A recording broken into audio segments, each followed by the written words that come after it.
एक संदेश खाली जैसी घटना होती है जहां पर कार्रवाई भी नहीं हो रही है और चीज़ों को छुपाया जा रहा है, उस पर आपका टेक क्या है मैम?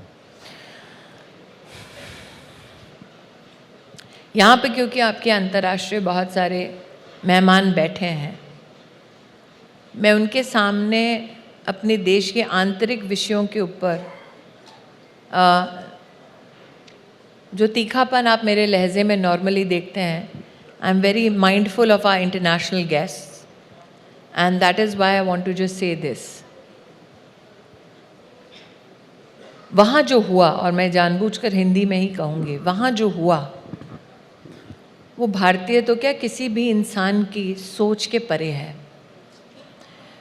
मैंने ये पश्चिम बंगाल में जब हिंसा हुई थी चुनाव के बाद, तब कहा था कि शायद मीडिया में भी इस प्रकार का एहसास है कि अगर भाजपाई है तो उसे मौत के घाट आसानी से उतारा जा सकता है।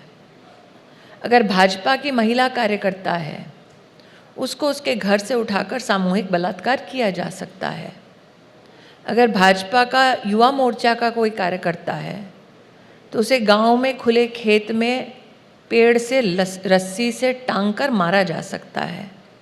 अगर भाजपा का कोई वरिष्ठ कार्यकर्ता है तो उसके घर को आग लगाई जा सकती है।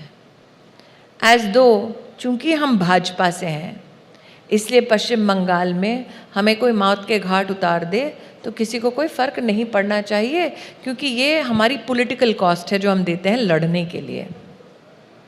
संदेश खाली में वो हैं जो भाजपाई नहीं हैं। They came for us first, they are coming for their own now. आप सोच सकते हैं कि जिन लोगों ने ममता जी को वर्षों वर्ष तक सहयोग दिया, सहायता दी, उन औरतों को घरों से उठा कर बलात्कार किया जाता है।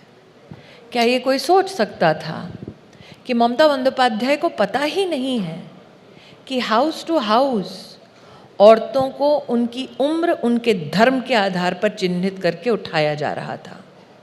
और इसलिए मैंने कहा they came for us first, they are coming for you now.